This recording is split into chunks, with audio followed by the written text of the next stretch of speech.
Salam sejahtera bagi kita semua, jemaat yang dikasihi Tuhan. Hari ini kita boleh berada di minggu yang pertama bulan November. Bahkan hari ini kita boleh merespon undangan panggilan Tuhan untuk boleh beribadah bersama-sama, memuji dan memuliakan nama Tuhan. Bahkan hari ini Tuhan masih memberikan kita kesempatan untuk boleh membuka mata kita, untuk boleh melihat indahnya ciptaan Tuhan. Untuk itu apa yang akan kita lakukan? Selain kita boleh memuji nama Tuhan, kita boleh bersyukur untuk kasih setia Tuhan, untuk kebaikan Tuhan bagi setiap kita. Untuk itu mari saat ini dalam sikap hati kita mau menyembah Dia, kita mau mempersiapkan hati kita untuk boleh bersama-sama beribadah kepada Tuhan, bersyukur untuk kasih-Nya. Kita mau katakan, Bapa, Engkau sungguh baik.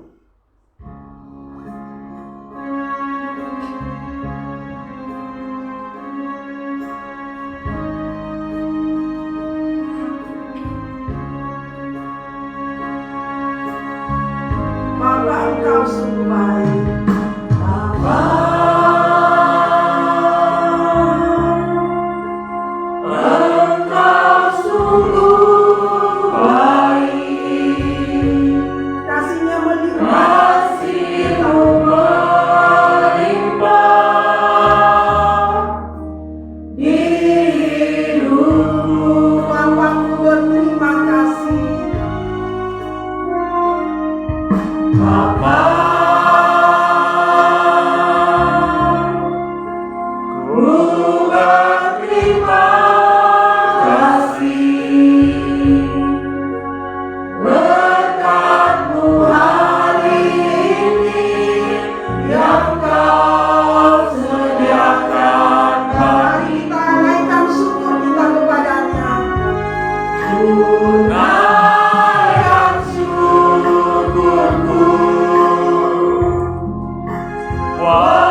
Tunaikan syukurku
besar setia Tuhan di sepanjang hidup kita.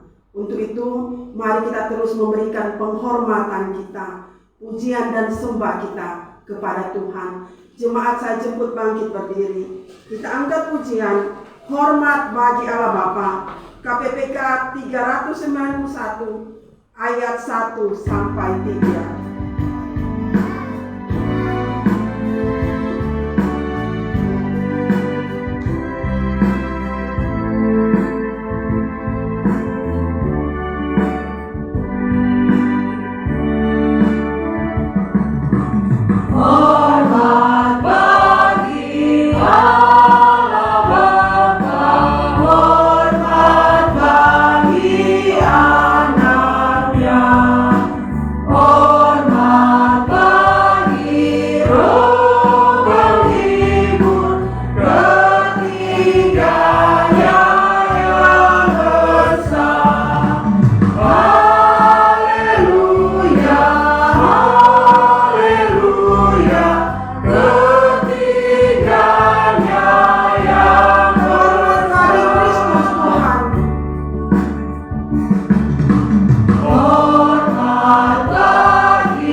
Menciptakan langit dan bumi, yang memelihara kesetiaannya dan tidak meninggalkan perbuatan tangannya. Amin. Salam kasih karunia dan damai sejahtera dari Allah Bapa dan dari Tuhan Yesus Kristus menjadi bagian kita sekalian. Amin.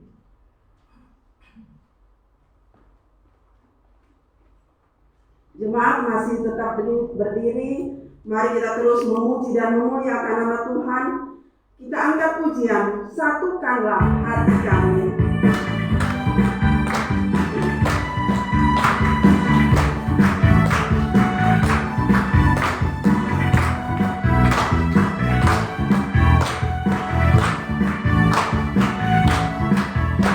Satukanlah hati kami, untuk memuji dan menyembah, oh Yesus, Tuhan dan Raja-Ku.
Tuhan Yesus.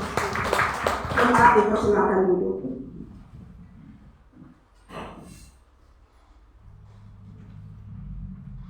Jemaat yang dikasihi Tuhan, di hadapan Tuhan Allah kita yang Maha Besar, kita tidak dapat menyembunyikan setiap dosa dan pelanggaran kita. Untuk itu saat ini, mari dengan kerendahan hati kita mengakui setiap kesalahan dan dosa kita di hadapannya. Kita memohon agar Dia Allah, Ia akan menyelidiki hati dan pikiran kita. Firman Tuhan dalam kitab Mazmur 139 ayat 23 sampai 24 berkata, "Selidiki aku ya Allah, dan kenalah hatiku. Ujilah aku dan kenalah pikiran-pikiranku. Lihatlah apakah jalanku serong, dan tuntunlah aku di jalan yang kekal." Jemaat yang dikasihi Tuhan, mari dalam persiapan kita angkat pujian, "Selidiki aku."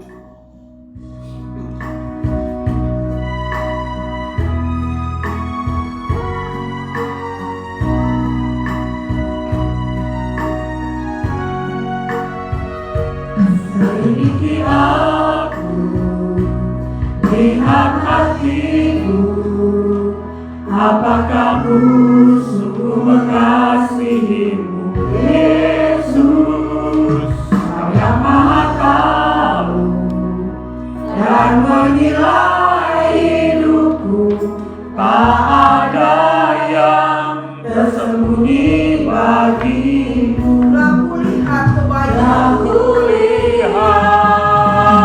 kebaikanmu yang tak pernah habis di hidupku.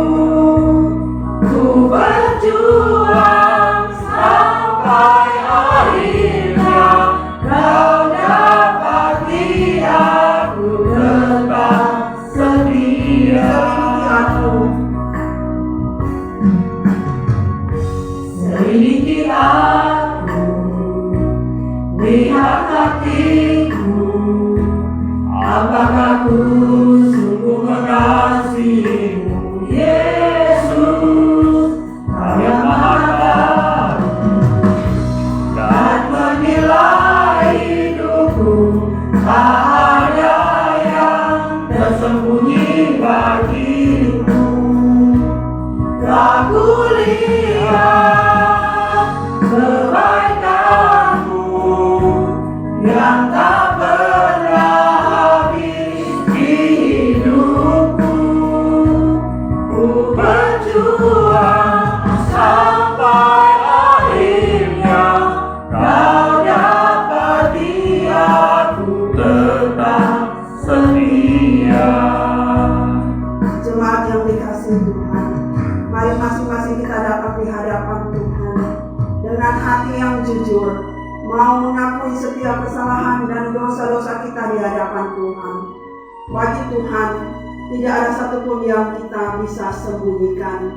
Tangannya selalu terbuka, menunggu setiap kita yang dengan sungguh-sungguh mau mengakuinya di hadapan Tuhan dan memohon pengampunan dari Tuhan.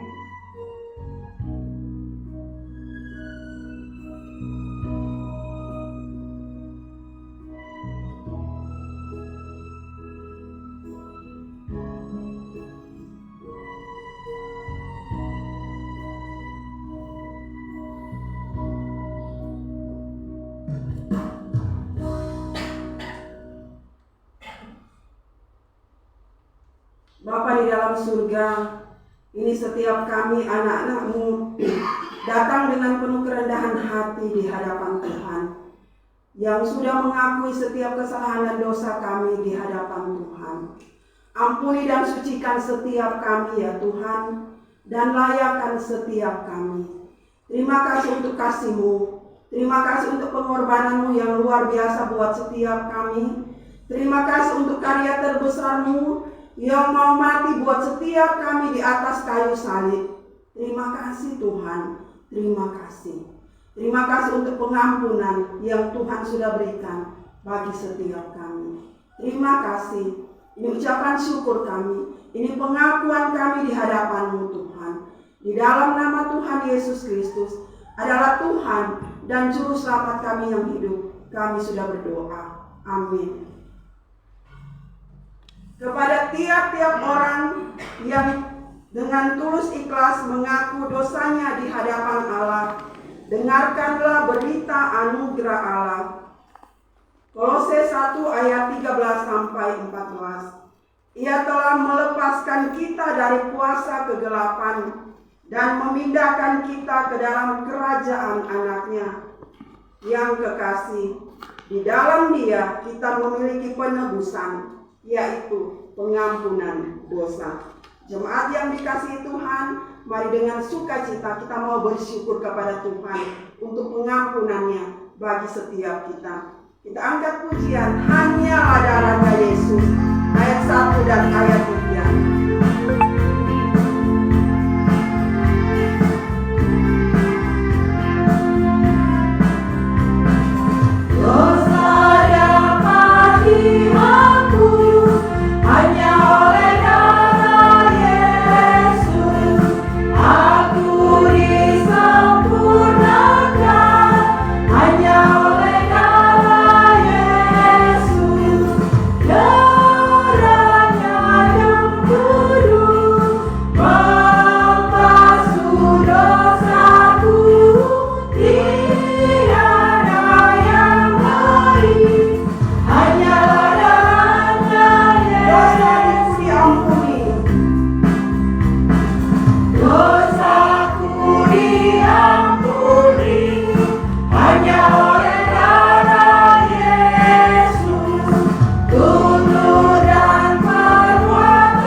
Tiba saatnya kita akan mendengarkan kebenaran firman Tuhan yang akan disampaikan oleh hambanya, Pendeta Yani Warongan. Dalam persiapan kita angkat pujian, bagi Tuhan tak ada yang mustahil.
Ku menang saat kau berfirman.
dalam kehidupan ini, walaupun ada rupa-rupa pergumulan, tapi kami percaya bersama dengan Engkau sanggup bisa mengubah pergumulan menjadi sukacita, menjadi berkat untuk kami melangkah di dalam hidup ini. Terima kasih Tuhan.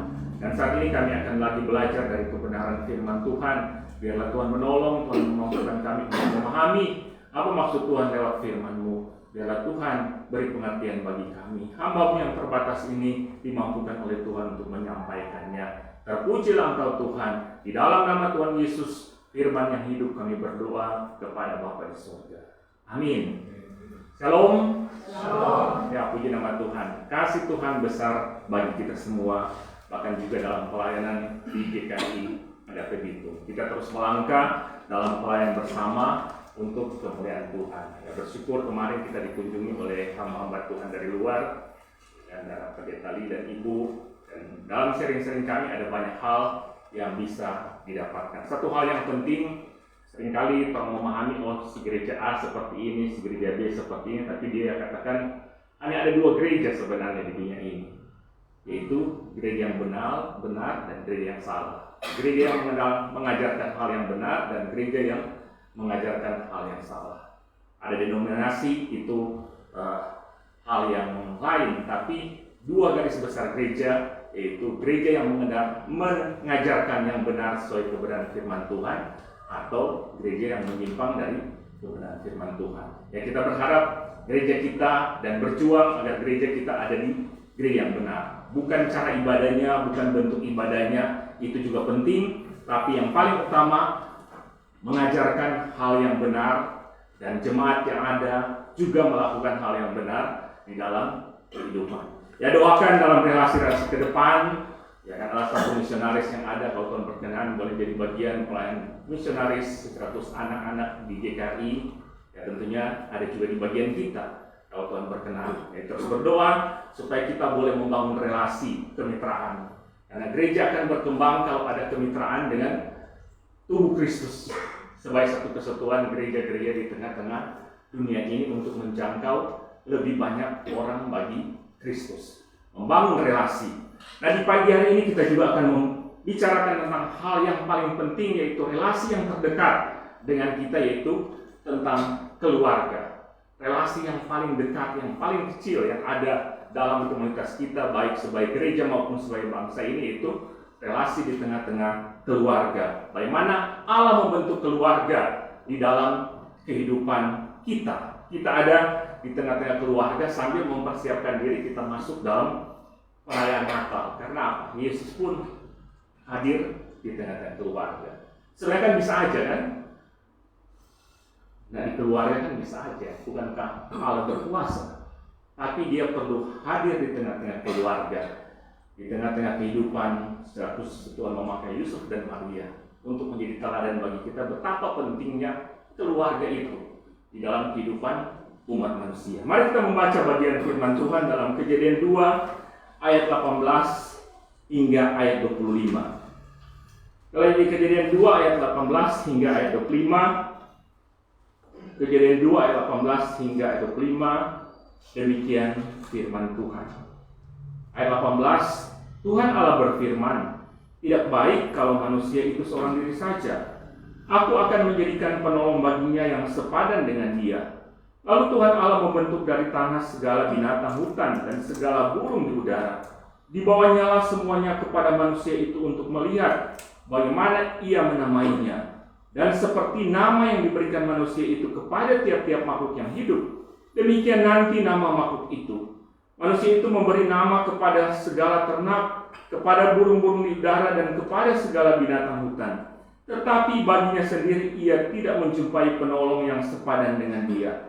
Lalu Tuhan Allah membuat manusia itu tidur nyenyak. Ketika ia tidur, Tuhan Allah mengambil salah satu rusuk daripadanya, lalu menutup tempat itu dengan daging. Dan dari rusuk yang diambil Tuhan Allah dari manusia itu, dibangunnyalah seorang perempuan, lalu dibawanya kepada manusia itu. Lalu berkata kepada manusia itu, inilah dia tulang dari tulangku dan daging dari dagingku. Ia akan dinamai perempuan sebab ia diambil dari laki-laki. Sebab itu seorang laki-laki akan meninggalkan ayahnya dan ibunya dan bersatu dengan istrinya, sehingga keduanya menjadi satu daging. Mereka keduanya telanjang, manusia dan istrinya itu, tetapi mereka tidak merasa malu. Nah, saudaraku yang dikasihi Tuhan, kita tahu keluarga adalah lembaga pertama yang dibentuk oleh Tuhan, dikehendaki oleh Tuhan. Dan semua negara membutuhkan ini. Coba bayangkan, saya tadi merenungkan bagian, saya pikir coba seandainya dosa yang berkembang di negara-negara maju, lesbian, ya kan, gay, di satu negara orang-orang seperti demikian. Cuman itu yang ada. Apa yang akan terjadi dengan situasi ini? Tapi bersyukur Allah membentuk keluarga. Ada suami, ada istri di tengah-tengah kehidupan kita. Ada orang tua dan anak yang Tuhan bentuk. Karena memang keluarga merupakan hal yang dirancangkan oleh Allah sendiri. Allah yang menciptakan keluarga itu. Dan kalau kita melihat pembacaan bagian tadi jelas. Dari mulai penciptaan alam semesta, kemudian Tuhan membentuk keluarga. Berarti ini hal yang sangat penting, sehingga dari awal Tuhan sudah merancangkan bagaimana kehidupan manusia di bumi ini harus ada di tengah-tengah keluarga. Harus ada di dalam relasi keluarga. Dan kalau kita melihat dalam bagian pembacaan tadi, di mana Allah membentuk manusia pertama, yaitu Adam dari debu, serta kemudian menghembuskan nafas hidup, dan kemudian menempatkannya di Taman Eden. Dan kita boleh melihat setelah Tuhan menilai semua yang diciptakannya adalah baik. Kalau kita lihat dalam ayat 18, satu kata yang dia pakai tidak baik di bagian ini. Setelah penciptaan itu, ayat 18 dikatakan tidak baik kalau manusia itu seorang diri saja. Padahal kalau kita membaca di Kejadian 1 kan semua sangat baik. Tuhan menciptakan baik. Tapi kemudian di bagian ini secara melihat Adam ciptaannya yang hanya sendiri, Tuhan memakai kalimat tidak baik dikala manusia itu seorang diri.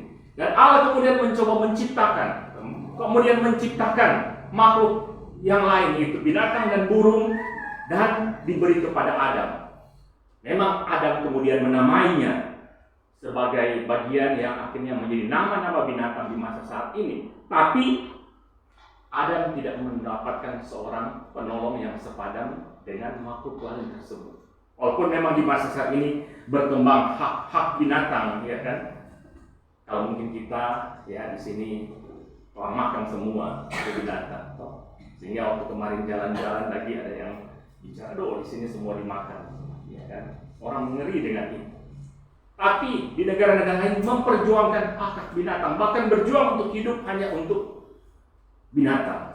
Tapi manusia sudah dikatakan oleh Alkitab Allah sendiri bahwa mereka bukan penolong yang sepadan, yang seimbang. Kalau mungkin cuma membantu di hal-hal khusus, menjaga keamanan, anjing menggonggong dan sebagainya, ya kan? Atau mungkin ada anjing yang menuntun, ada kisah-kisah di mana seorang anjing yang setia mendampingi dan menuntut orang yang tidak bisa melihat ke tempat-tempat tertentu bisa. Atau mungkin kita sering kali ya di TikTok kan, yang di Cina itu kan ada anjing pintar itu tuh, ada DP Tuan, orang tangkap, orang sekap, dan kemudian dia pergi membuka, membebaskan. Ya mungkin hanya sebatas itu. Tapi untuk jadi seimbang dengan kehidupan manusia tidak ditemukan. Makhluk lain di luar manusia, yaitu perempuan, untuk menjadi sepadan dengan manusia. Nah, saudaraku yang dikasihi Tuhan, dan Allah menyadari penolong yang sepadan itu hanya kalau ada manusia lainnya, yaitu perempuan. Kemudian dikatakan dalam bagian yang kita baca, Allah mengambil salah satu rusuk dari rusuk Adam, dan kemudian dibangunlah seorang manusia, yaitu perempuan. Dan akhirnya apa? Setelah Allah membuat ini, apa yang dikatakan oleh Adam? Inilah dia tulang dari tulangku dan daging dari dagingku. Ia akan dinamai perempuan sebab ia diambil dari laki-laki. Seimbang, sepadan yang Tuhan buat. Betapa luar biasa karya Tuhan. Tidak ada makhluk yang lain. Kalau mungkin untuk menolong hal-hal yang khusus dengan makhluk yang lain, ya kan? Di rumah mungkin tanam bunga dengan makhluk tumbuhan ini, yang mungkin cuma memberikan keteduhan, ya kan? Tapi hal lain tidak bisa dibuat oleh tumbuhan. Binatangnya tidak bisa dibuat. Tapi dengan adanya pria dan wanita yang sepadan, maka banyak hal yang bisa dilakukan oleh manusia untuk berkarya dan terlebih melakukan apa yang menjadi tujuan Allah. Nah, mari kita melihat apa alasan Allah membentuk keluarga yang kita bisa lihat beberapa catatan Alkitab. Nah, saudara yang dikasih Tuhan, yang pertama adalah keluarga merefleksikan relasi pribadi Allah Tritunggal itu yang didasarkan atas kasih Allah. Sebagai refleksi pribadi dari Allah Tritunggal yang didasarkan atas kasih Allah. Kita tahu dalam catatan Alkitab, substansi atau dasar dari Allah itu adalah kasih. Allah yang kekal itu adalah kasih.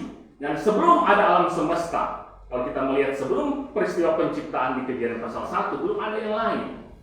Maka relasi itu kasih tercipta antara Allah Tritunggal, Bapa, Putra, dan Roh Kudus. Kalau kita memang membaca dari bagian awal Alkitab, Allah Tritunggal itu sudah ada. Baiklah kita menjadikan, ini kan kata majemuk. Dan ini mau menjelaskan bahwa Yesus pun sudah ada dalam kekekalan pada waktu sebelum manusia diciptakan. Dan Allah merefleksikan kasih itu sebagai bagian dari pribadi lepas pribadi.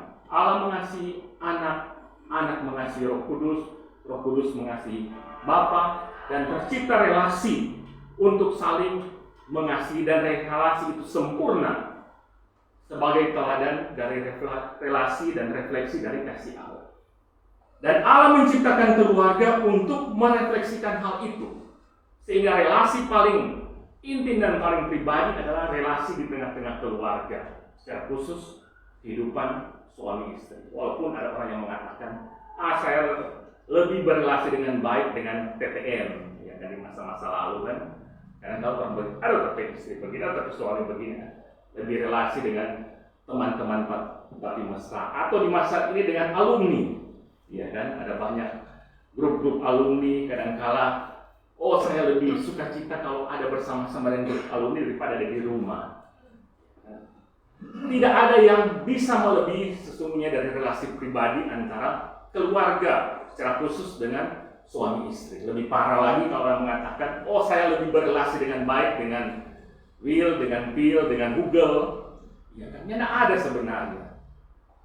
Dikala dia ada di dalam mau hidup benar, orang-orang pun yang tidak beragama masih lebih baik berrelasi dengan keluarga sendiri. Ya kan, kalau kita pergi ke tempat-tempat tertentu, ya kan, di negara-negara yang mungkin tidak beragama, mereka juga membutuhkan keluarga. Membutuhkan istri, membutuhkan suami, membutuhkan anak-anak, membutuhkan saudara. Karena memang Tuhan menciptakan itu sebagai relasi yang paling terbaik. Tidak ada relasi dikala hal-hal yang mungkin cuma mengikat dengan kesenangan, dengan kebutuhan perhatian yang sesaat, dengan hal yang lain, dengan pujian-pujian yang sesaat. Tapi di tengah keluarga, walaupun ada pergumulan dan kadang-kadang ada clash, ada baku marah dan sebagainya, tapi kalau merenungkan semua itu, itulah relasi yang paling baik, dan memang Allah menciptakan itu. Relasi yang terbaik adalah di tengah-tengah keluarga, sehingga pada awal penciptaan Allah hanya menciptakan satu relasi satu dengan yang lain, satu laki-laki dan satu perempuan. Kalau mungkin orang bertanya, kenapa di Perjanjian Lama masih ada yang punya, misalnya Salomo 300 istri dan 700 undi? Itu karena keberdosaan manusia, ya kan? Karena kebebalan manusia. Tapi kalau kita melihat sebelum Kejadian pasal 3, Allah memang hanya menciptakan satu. Memang ada di berita-berita, ada yang pernah di Facebookan, ada 8 istri dan katanya hidup bahagia. Ada mungkin yang sebaliknya, poliandri, 4 suami, 1 istri. Katanya mereka berbagi, itu katanya mereka. Tapi coba sampai ke dalaman hati bagi pihak-pihak yang terbagi itu, apakah benar-benar mereka berbahagia? Ya kan? Karena memang sesungguhnya secara naturnya manusia Allah menciptakan relasi manusia hanya satu dengan satu, tidak ada yang lain. Sehingga terus kita meyakini dalam kehidupan orang percaya, kalau sudah lebih dari satu itu adalah dosa di masa saat ini, karena Allah telah menggenapi hukum Taurat lewat kehadiran Yesus. Dan Yesus mengajarkan itu. Kalau kita baca nanti lihat juga di relasi keluarga melambangkan relasi antara Kristus dan jemaat hanya satu, tidak ada dua. Satu dengan yang satu laki-laki dan satu perempuan. Itu yang sangat penting.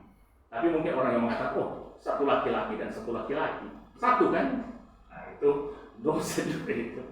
Maka itu kebobalan yang ada dalam hati manusia, walaupun sebagian gereja yang tidak benar itu mensahkan itu, ya kan? Dan lucu memang kalau melihat di Facebook ada laki-laki pakai baju pengantin perempuan hitam, kemudian laki-laki brewok dan pakai baju pengantin perempuan yang putih, ya kan, orang melihat di Facebook. Lucu sekali dan ya terserah apa orang mau bilang. Tapi kenyataannya itu sudah dekat-dekat dengan situasi yang ada di tengah-tengah kehidupan kita. Nah, mungkin kita ke Manado ya kita sudah bisa temui laki-laki dengan laki-laki yang bukan KKAD bergandengan tangan. Kalau dulu kan lihat orang laki-laki dengan laki-laki kalau sudah dewasa KKAD mau pegang tangan kan terasa bagaimana? Ya kan, kalau mungkin perempuan saling merangkul ya masalah. Tapi coba ke mall di Manado, orang bisa temukan orang-orang demikian yang berpegang tangan. Alkitab mencatat itu hal yang tidak benar. Tapi itulah situasi yang mungkin akan terjadi di dalam kehidupan kita di masa ini. Ini sudah terjadi di luar, di tempat-tempat lain. Bahkan gereja yang tidak benar itu mensahkan hal itu, memungkinkan hal itu terjadi. Tapi mari kita sebagai gereja yang benar menjaga itu dan mendidik anak-anak kita untuk boleh memahami apa yang dikehendaki oleh Tuhan. Kemudian mengapa Allah membentuk keluarga? Hal yang berikut kita bisa baca dalam Ulangan 6 ayat 5-7. Ini tentang bagaimana pengajaran penting bagi anak-anak di tengah-tengah keluarga. Dengarkanlah hai orang Israel, Tuhan itu Allah kita, Tuhan itu Esa. Kasihlah Tuhan Allahmu dengan segenap hatimu dan dengan segenap jiwamu dan dengan segenap kekuatanmu. Apa yang kuperintahkan kepadamu pada hari ini haruslah engkau perhatikan. Haruslah engkau mengajarkan berulang-ulang kepada anak-anakmu dan membicarakan apabila engkau duduk di rumah, apabila engkau sedang dalam perjalanan, apabila engkau berbaring, dan apabila engkau bangun. Pengajaran. Allah membentuk keluarga karena penting pengajaran di tengah-tengah keluarga. Walaupun seringkali di masa modern ini anak-anak lebih banyak belajar di HP. Yang dikumpuli di rumah kami pun ada anak yang mungkin lebih banyak lihat TikTok dan sebagainya. Bahkan dia lebih banyak tahu dari kita yang dewasa, ya kan?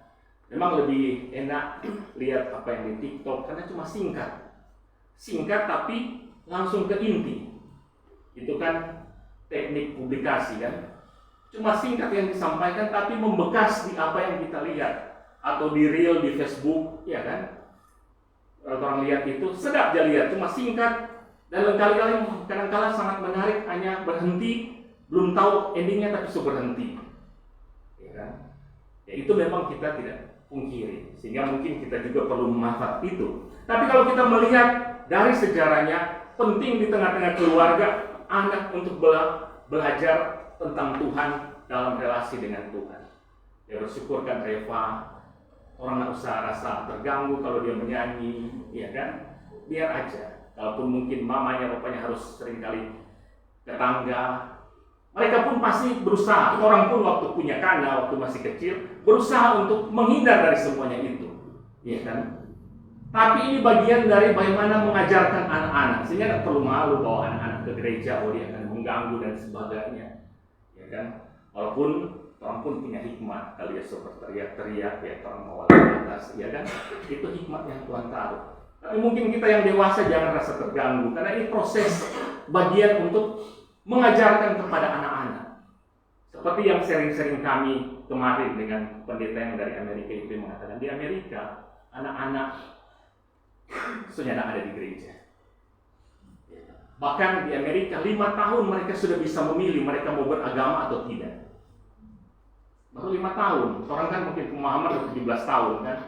Tapi 5 tahun orang sudah bisa memilih.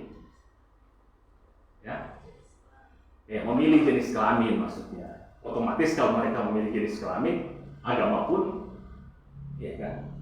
Mereka sudah bisa memilih katanya berjenis kelamin apa di umur 5 tahun. Yang perempuan mau jadi laki-laki itu boleh. Orang bisa pilih sendiri. Orang tua tidak bisa larang lagi. No? Atau laki-laki itu akhirnya mau operasi jadi perempuan, mereka bisa memilih. Orang tua tidak bisa larang. Kalau hal yang paling penting itu aja bisa mereka ubah, apalagi soal agama. Ya kan, keyakinan. Hal yang paling mendasar yang mereka miliki, mereka bisa ubah dengan keinginan mereka, apalagi cuma soal agama. Nah, sehingga pentingnya kita mengajar anak-anak kita. Ya, gereja kita juga perlu memfokuskan, bukan mengabaikan orang dewasa, orang tua, tapi bagian juga untuk mengajarkan anak-anak. Karena ini menurut juga apa yang disaksikan, ada pelayanan dari gereja yang di Korea memulai dengan anak-anak, ada orang dewasa pertama kali, ya kan? Pendeta itu cuma mengajar anak-anak. Dan ternyata apa? Setelah berapa tahun kemudian mereka yang kemudian menjadi dewasa dan menjadi jemaat yang banyak karena mengajarkan anak-anak. Ya, sehingga puji Tuhan ada guru-guru yang walaupun hari Rabu, Kamis, lelah, walaupun mungkin cuman baru 5-10 orang anak, mari kita terus membangun itu. Ya, kalau Tuhan berkenan, Januari orang akan mulai sekolah minggu di gereja, mari orang bawa anak-anak kita. Sebab apa? Ini akan menjadi generasi lanjut ke depan bagi gereja kita. Bukan cuma soal gereja, tapi umat Tuhan di tengah-tengah dunia ini. Tidak bisa dipungkiri, mungkin Indonesia akan jadi negara-negara seperti itu kelak berapa puluh tahun depan. Kalau kita tidak menyiapkan saat ini untuk mendidik dan mempersiapkan anak-anak kita untuk mengajar tentang Allah. Memang kalau kita melihat beberapa bagian dalam tradisi pada waktu itu, orang tua mengajarkan anak-anak dalam segala bentuk, baik sementara mereka bekerja. Jika orang tua bekerja dan anak-anak menyaksikan itu, orang tua akan mengatakan, inilah perintah Allah bagi manusia, bahwa manusia harus mengelola bumi. Ya kan? Itu di masa bangsa Israel.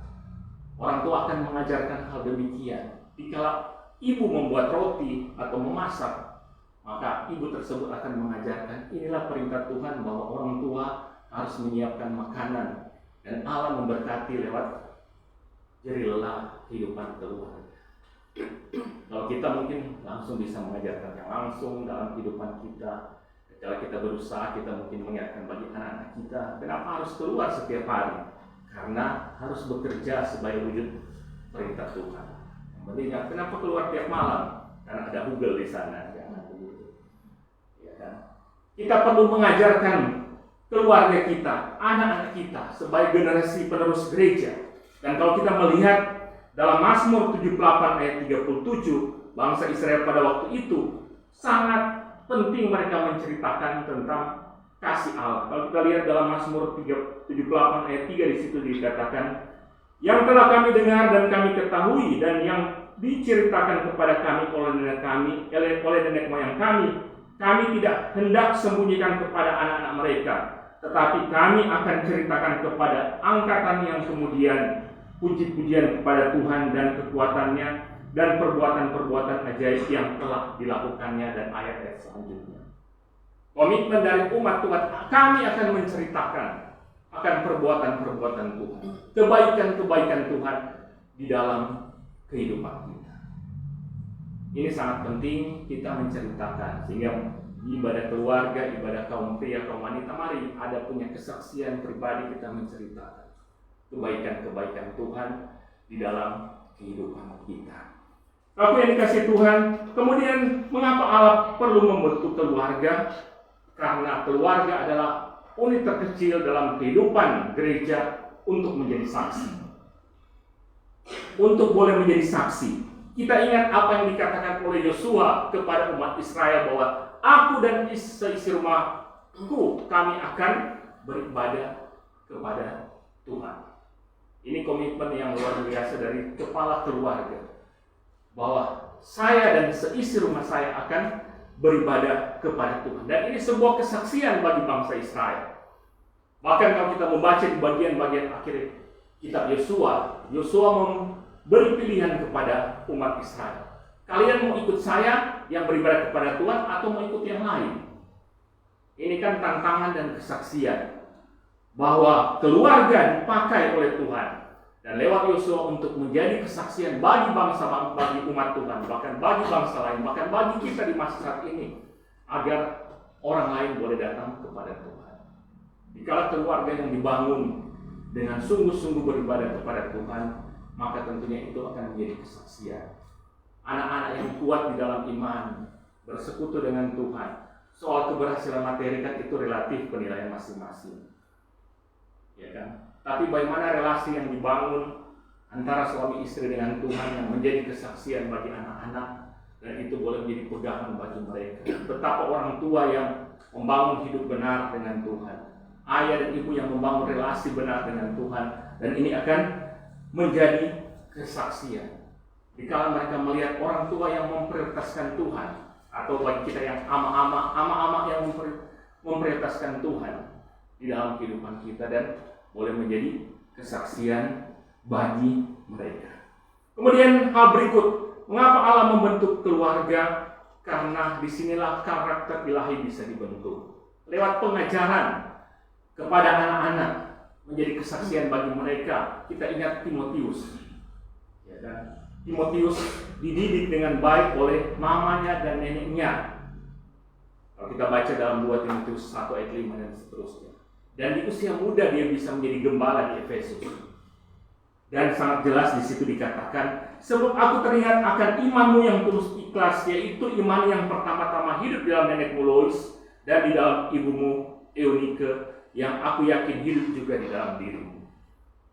Pengaruh yang besar dari mama dan nenek dari Timotius yang beribadah sungguh kepada Tuhan, yang beriman sungguh kepada Tuhan, dan itu dinilai oleh Paulus bahwa itu sangat berpengaruh sehingga Timotius bisa melayani Tuhan di usia yang sangat muda, memimpin jemaat di Efesus yang sangat muda, yang penuh tantangan dalam pelayanan. Menjadi seorang gembala sangat sulit, tapi Timotius dimampukan karena apa? Ada pengalaman-pengalaman yang indah, teladan-teladan yang indah, teladan iman dari mamanya dan neneknya di tengah-tengah keluarga.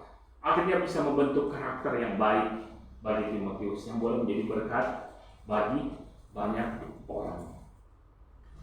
Lewat apa? Tentunya lewat pembacaan firman Tuhan. Nah, mungkin mamanya Timotius, neneknya Timotius tidak membaca firman Tuhan, mengerti firman Tuhan, dan bisa mengajarkan hal yang lain. Mungkin kita bisa mengajarkan etika kehidupan, tapi etika Kristen itu ada dalam Alkitab, ya kan? Ada dalam kitab suci, dan pasti kalau kita membaca kitab suci dan kita akan mengajarkan etika Kristen. Dan kalau kita melihat etika yang berkembang di tengah-tengah dunia ini, kan, itu juga dari etika kitab suci, ya kan, dari Amsal kita lihat saling mengasihi, menopang sesama kalau kita membaca. Bahkan kalau kita melihat pengkhotbah di agama lain, mirip-mirip kan, karena memang mungkin mereka membaca Amsal, membaca kitab suci, yang akhirnya kecondongan ke pengajaran mereka. Tapi padahal dasarnya adalah dasar pengajaran Alkitab. Karena apa? Yang mengajarkan kasih kan cuma di kitab suci. Kita mengajarkan relasi, bisa mengasihi musuh, ada di bagian lain. Hanya kita yang mengasihi, mengajarkan kasihilah musuhmu seperti mengasihi diri sendiri. Kasihilah sesamamu seperti dirimu sendiri. Jangan membalas kejahatan dengan kejahatan.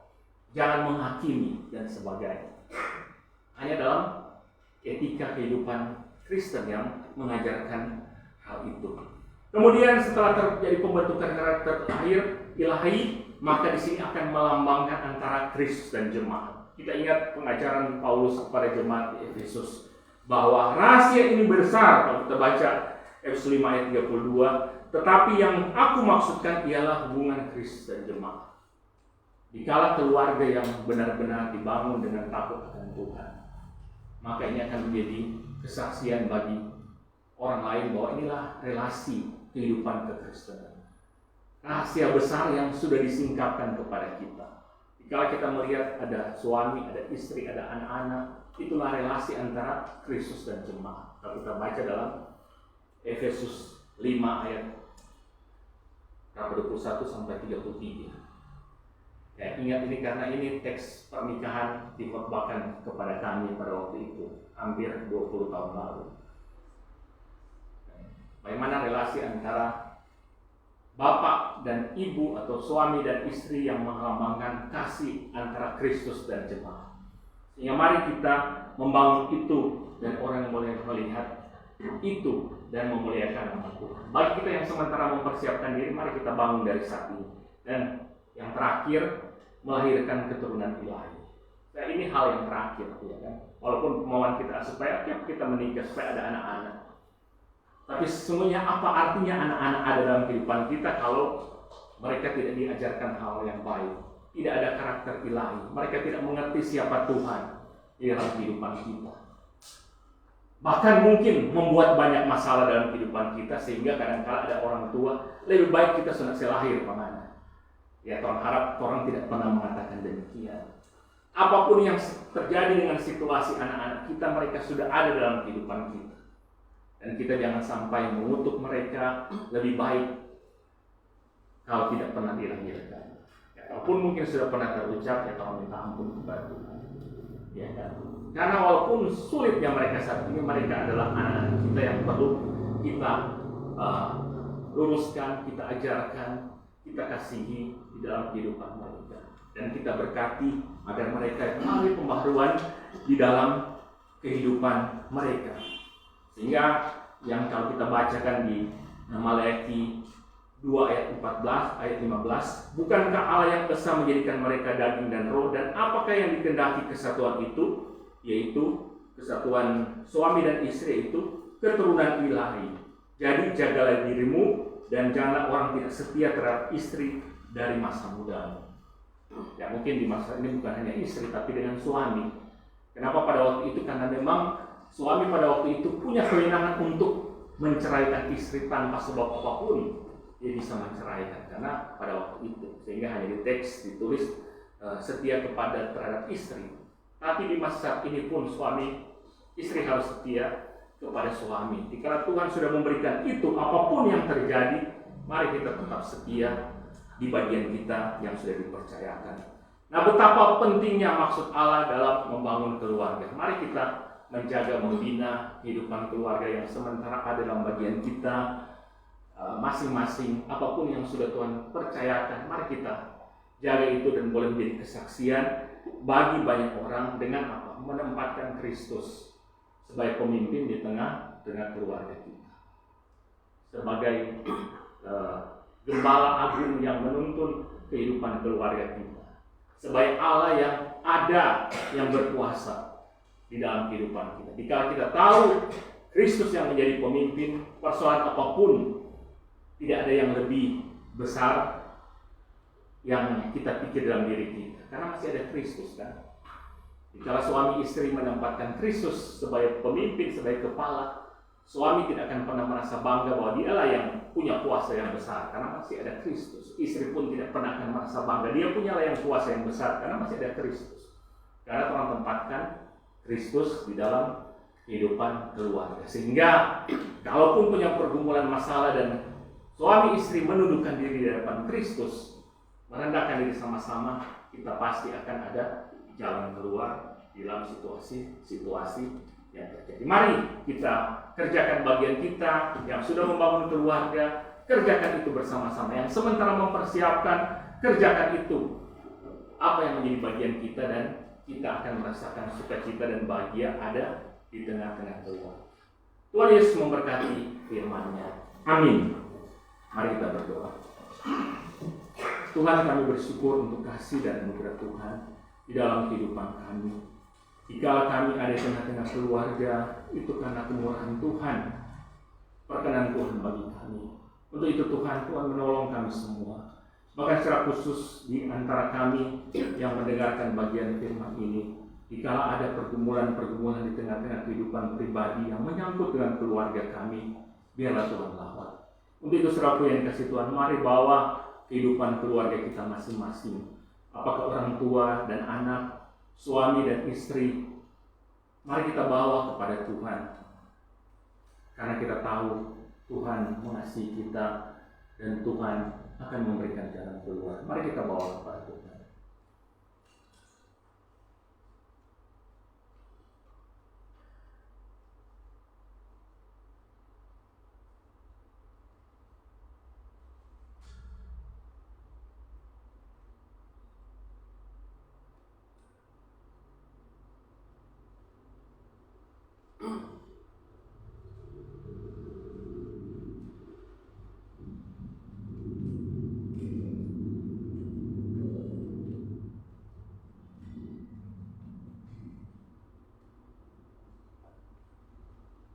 Tuhan, inilah kami, lihatlah kami, baik kami yang hadir saat ini, maupun di antara keluarga kami, di antara jemaat PGI yang bergumul dengan kehidupan keluarga.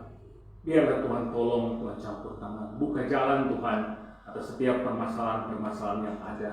Dikala keluarga, suami, istri, anak menundukkan diri di hadapan Tuhan, kami percaya Tuhan, Tuhan melihat hati yang hancur, Tuhan yang melihat hati yang membutuhkan pertolongan.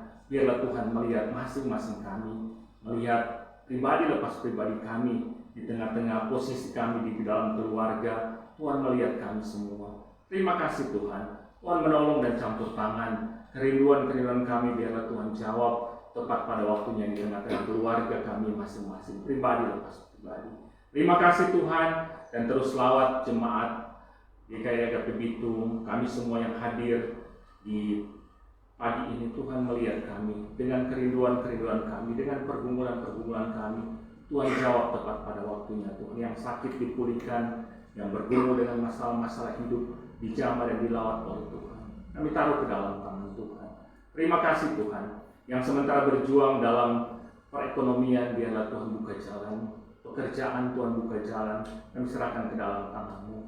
Biarlah Tuhan menolong. Yang bergumul dengan sakit, biarlah Tuhan berbelas kasih. Pilihlah pribadi lepas pribadi yang sakit secara jasmani maupun keluarga kami yang sakit. Kami taruh ke dalam tangan Tuhan. Tuhan melihat kami semua. Terima kasih Tuhan. Terpujilah Engkau, berkati perjuangan di sepanjang minggu ini. Dan seterusnya berdoa ada Hanifah yang akan berjuang dalam Pekan Olahraga Provinsi Sulawesi Utara sebagai seorang atlet. Tuhan menolong, memberkati agar dimampukan oleh Tuhan dan sukacita menjadi bagiannya, dan boleh meraih prestasi, dan itu menjadi kesaksian bagi banyak orang. Dia pun yang mengasihi Tuhan untuk boleh melakukan apa yang menjadi bagian. Bahkan kami semua dengan perjuangan-perjuangan kami, Tuhan menolong kami. Di dalam nama Tuhan Yesus Kristus kami berdoa. Amin.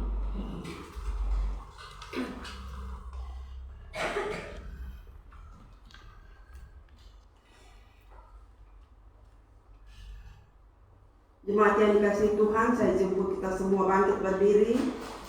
Kita akan mengikrarkan pengakuan iman kita menurut pengakuan iman rasuli.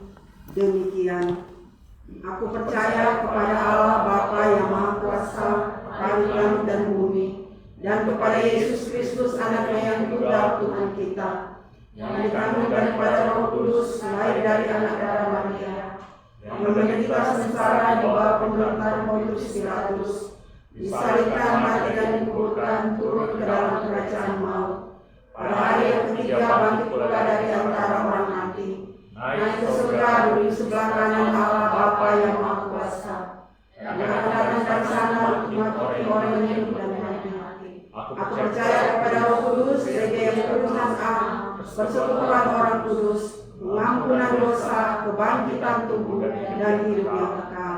Amin. Jemaat dipersilakan dulu. Tiba saatnya kita akan mendengarkan persembahan pujian yang akan disampaikan oleh kaum wanita GKI Agape Bitung. Sekali lagi dengan kasih kami mengundang seluruh kaum wanita untuk boleh mempersembahkan pujian bagi Tuhan.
kasih dengan bersehati, berjanji setia sampai akhir, mengasihimu Yesus.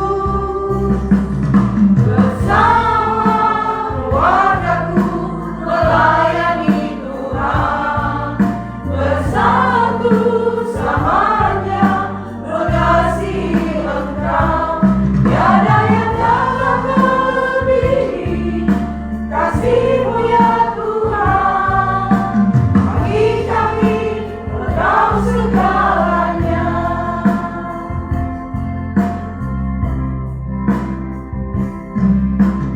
Kami datang di hadirat-Mu dalam satu kasih dengan bersehati,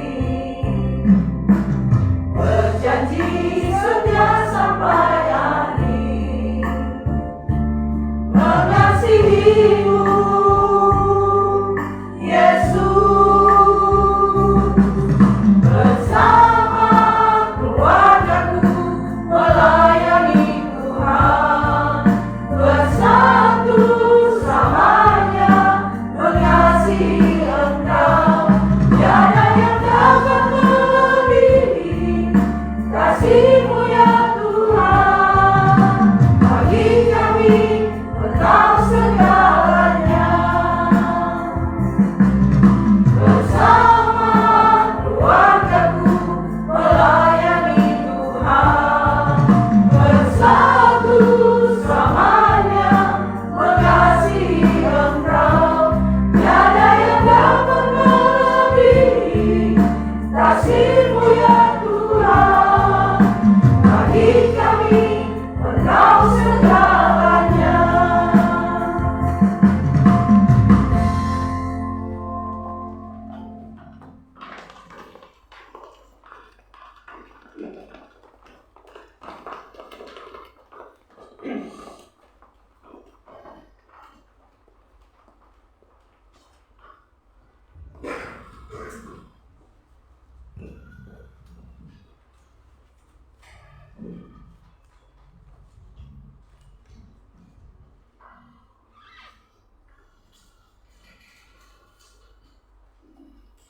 Jemaat yang dikasihi Tuhan, mari kita mempersembahkan persembahan syukur kita kepada Tuhan. Mari kita memberi dengan hati yang penuh sukacita. Sambil kantong persembahan dijalankan, kita angkat pujian, besarlah untungku.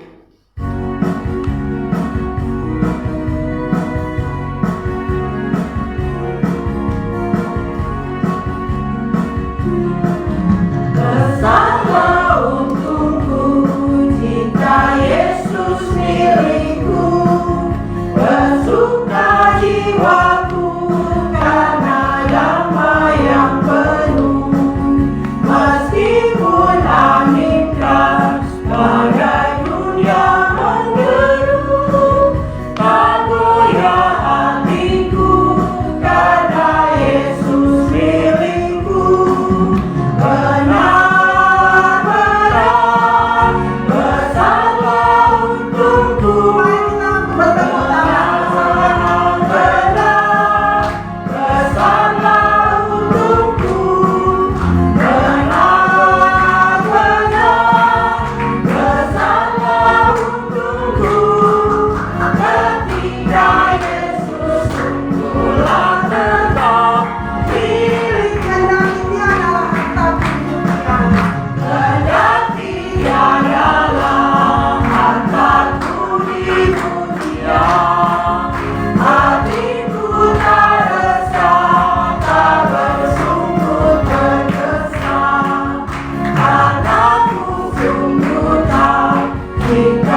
adalah keuntungan yang terbesar yang tidak bisa digantikan dengan apapun ketika Engkau menjadi milik kami. Dan kami ini adalah milik-Mu Tuhan. Di dalam tangan-Mu, di dalam kasih-Mu dan belas kasihan-Mu Tuhan yang besar bagi kami. Terima kasih Tuhan, Kau menjadikan kami anak-Mu, menjadi milik-Mu Tuhan yang sungguh bernilai Tuhan. Walaupun kami tahu kami ini tidak ada harganya Tuhan, karena dosa, pelanggaran, kedegilan hati kami Tuhan, keegoisan kami. Tapi oleh karena kasih-Mu yang besar, Engkau Tuhan Yesus menilai kami sungguh berharga. Kami biji mata-Mu Tuhan, kata-Mu, dan kami Kau tuliskan di telapak tangan-Mu. Terima kasih untuk kebenaran ini Tuhan, sehingga ketika kami tahu bahwa kami adalah milik-Mu dan Engkau adalah milik kami Tuhan, kami tidak menyia-nyiakan Tuhan Yesus keuntungan yang sangat besar ini Tuhan. Kami tidak menyia-nyiakan hidup yang sudah Tuhan anugerahkan bagi kami. Kami tidak menyia-nyiakan kesempatan kedua yang Tuhan berikan bagi kami Tuhan untuk hidup di dalam kebenaran. Kami terus berjalan di jalan Tuhan sebagaimana firman-Mu, dimulai dari keluarga kami, baik kami sebagai seorang istri, sebagai suami, sebagai bapak, ibu Tuhan, orang tua, anak Tuhan. Kami begitu menghargai nilai yang Tuhan taruh di tengah-tengah kehidupan keluarga. Tuhan tolong kami Tuhan untuk terus berjalan bersama dengan Tuhan. Ketika Tuhan memberikan kami pasangan hidup dalam membangun bahtera kehidupan keluarga, tolong kami untuk menghargai Tuhan yang sudah memberkati, sehingga kami menjalani hidup di dalam Tuhan. Walaupun kami pernah gagal Tuhan di dalam membangun kehidupan keluarga, Tuhan tolong ketika Tuhan juga mengizinkan, memperkenankan Tuhan untuk membangun kehidupan keluarga, kami sungguh-sungguh di dalam Tuhan, hidup di jalan Tuhan, jalan-jalan yang Tuhan kehendaki. Tuhan tolong kami yang lemah ini Tuhan, kadang kami lebih mengandalkan kekuatan kami, keegoisan kami sebagai seorang istri, sebagai seorang suami, sehingga kami merasa kami paling benar. Tuhan ampuni kami, karena yang paling benar hanyalah Tuhan. Kami mau bersandar pada titah-titah-Mu Tuhan, pengajaran-pengajaran-Mu sebagai anak-anak Tuhan. Kami seringkali juga merasa lebih benar dari orang tua kami. Tuhan tolong kami untuk tahu Tuhan jalan-jalan yang Tuhan tunjukkan, garis yang benar. Allah di dalam nama Yesus Kristus, ada suami sebagai kepala keluarga, ada istri sebagai penolong yang setia, pendamping yang setia, dan anak-anak di bagian berikutnya. Kami tahu urutan yang benar itu, sehingga perjalanan kehidupan keluarga boleh berjalan dengan baik. Tuntun kami Tuhan, pimpin kami Tuhan, berkati kami semua, sehingga lewat keluarga-keluarga ini akan menghadirkan keluarga Allah yang sungguh-sungguh kuat, menjadi dasar di tengah-tengah kehidupan gereja yang kuat. Ini yang sedang kami rindukan, kami doakan, kami gumuli, dan kami mau berjuang bersama Tuhan. Tolong kami supaya kami tidak menyerah terhadap suami kami, tidak menyerah terhadap istri kami ketika kami merasa bahwa dia tidak sempurna, tidak seperti yang kami inginkan. Tolong kami Tuhan, supaya kami tidak pernah menyerah terhadap anak-anak kami yang kami anggap gagal Tuhan, yang kami anggap anak-anak yang mungkin tidak sesuai dengan apa yang kami harapkan. Tolong kami orang tua supaya tidak menyerah terhadap anak-anak kami, berjuang Tuhan untuk mengangkat dia kembali, membawa kembali anak-anak kami di jalan yang Tuhan kehendaki, sehingga benar-benar Tuhan selama waktu ini masih ada di tengah-tengah dunia, Tuhan masih memberikan kami kesempatan di tengah dunia, Tuhan masih memberikan kesempatan keluarga kami ada di tengah-tengah dunia ini. Tidak ada kata terlambat Tuhan, kami percaya. Tuhan tolong berkati Tuhan, angkat keluarga demi keluarga yang terpuruk, yang bergumul Tuhan dengan masalah yang besar. Tuhan tolong Tuhan, tidak ada yang lebih besar dari apapun selain kuasa Tuhan yang sanggup mengubahkan, sanggup memulihkan segala sesuatu. Tuhan, keluarga adalah dasar di tengah-tengah kehidupan bergereja, berjemaat, berbangsa, bernegara. Rindunya kami Tuhan, keluarga kami kokoh. Ini yang kami mau bawa Tuhan. Suami yang mengasihi Tuhan, istri yang mengasihi Tuhan, anak-anak yang mengasihi Tuhan. Tolong berikan keluarga demi keluarga yang hancur Tuhan, yang mengalami kepahitan demi kepahitan. Pulihkan Tuhan, Engkau pulihkan kiranya Tuhan. Hati yang kecewa Tuhan terhadap pasangan, Tuhan pulihkan. Sehingga benar-benar Tuhan, keluarga ini boleh berdiri dengan benar Tuhan, dengan tegak, dengan kokoh. Di hati yang mengampuni Tuhan, bagi yang sudah mengalami kekecewaan dan kepahitan terhadap pasangan, terhadap anak-anak. Beri hati yang mengampuni, karena Tuhan sudah lebih dahulu mengampuni kami dosa yang paling besar sekalipun. Tuhan sudah mengampuni kami. Engkau tidak melihat itu, tapi Engkau melihat kami dengan kasih. Dan biarlah kami boleh melihat keluarga kami dengan kasih Tuhan itu, Tuhan. Sehingga kami sanggup, Tuhan, untuk memberikan pengampunan. Kami sanggup, Tuhan Yesus, untuk melepaskan Tuhan, melupakan Tuhan apa yang menjadi ganjalan di dalam hidup kami. Sekali lagi Tuhan, pulihkan keluarga kami, Tuhan. Pulihkan gereja kami pun adalah keluarga-Mu, Tuhan. Kami adalah keluarga di dalam Tuhan. Pulihkan kami, Tuhan. Ketika ada kepahitan, ada luka satu dengan yang lainnya, pulihkan kami, Tuhan. Sanggupkan kami untuk melepaskan, Tuhan, segala kepahitan, kemarahan, kekecewaan, Tuhan. Kami melupakan itu karena Tuhan sudah lebih dahulu mengampuni kami, umat-Mu ini. Tuhan, pulihkan gereja-Mu. Tuhan, pulihkan umat-Mu. Biar kami boleh memandang satu dengan lainnya dengan kasih, karena Tuhan sudah lebih dahulu mengasihi kami. Terima kasih, Tuhan. Ini yang kami mau bawa. Biar kami hanya mau memandang kepada salib-Mu itu, Tuhan. Salib yang sudah menyelamatkan kami. Salib-Mu itu, Tuhan Yesus, sebagai tanda kehinaan, kehancuran dosa-dosa kami. Bahwa Engkau yang ada di atas sana itu, Tuhan, yang sudah membebaskan kami. Jangan biarkan kami terus membawa beban dosa pergumulan itu dalam hidup kami. Tuhan, tolong. Biar kami terus memandang kepada Kristus, memandang ke depan lebih jauh lagi pelayanan kami. Sebagaimana kerinduan kami, gereja ini semakin berkembang, pelayanan lebih luas lagi. Bahkan secara fisik kami sedang berjuang bersama Tuhan untuk pembangunan gedung gereja, lewat pengadaan tanah gereja, lewat tim kerja. Kami semua jemaat simpatisan yang mau berjuang bersama, sehingga kami melupakan, Tuhan, apa yang ada di belakang kami. Masalah demi masalah yang ada, Tuhan, yang menghambat perjalanan perjuangan gereja ini. Tuhan, kami hancurkan itu semua di dalam nama Yesus. Kami tidak izinkan ada kuasa gelap, roh jahat yang berusaha mengganggu, Tuhan, kesatuan kami, perjuangan kami, Tuhan, sebagai gereja yang baru ini, Tuhan. Kami mau melangkah bersama dengan Tuhan. Kami mau berjuang, Tuhan. Tolong kami, Tuhan. Perjuangan ini, Tuhan, tidak mudah, Tuhan. Tetapi Tuhan, jalan yang Engkau bukakan bagi kami pastinya akan terbuka lebar. Terima kasih.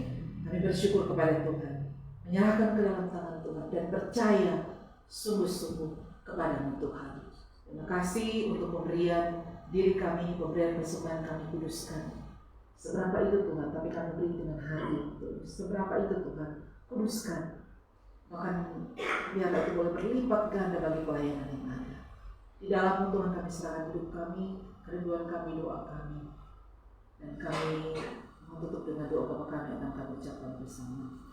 Bapa kami dalam surga, di bersama. Amin. Silakan Ibu. Silakan hari ini dengan Yesus. Bersama kami, berdoa. Jangan juga bebaskan kami dari dosa. Kasih gereja, kuasa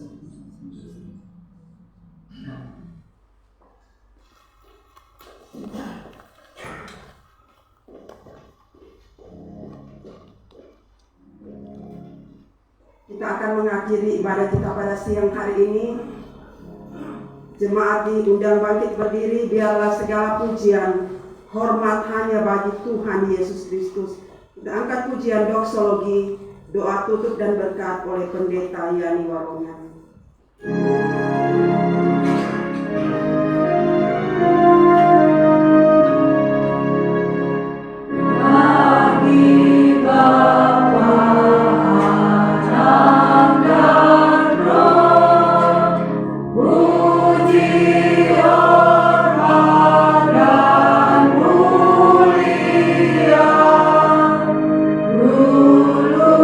Sekarang tak perlu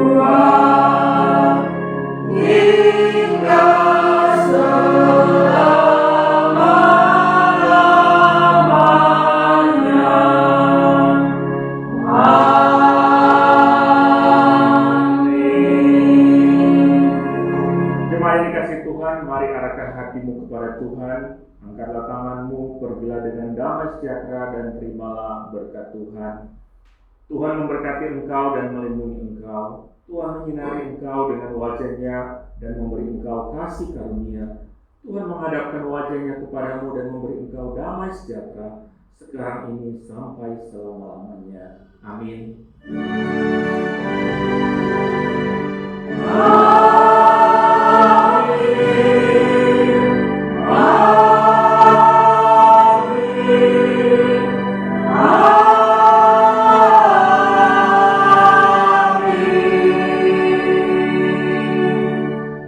Puji Tuhan, selamat hari Minggu. Tuhan Yesus memberkati.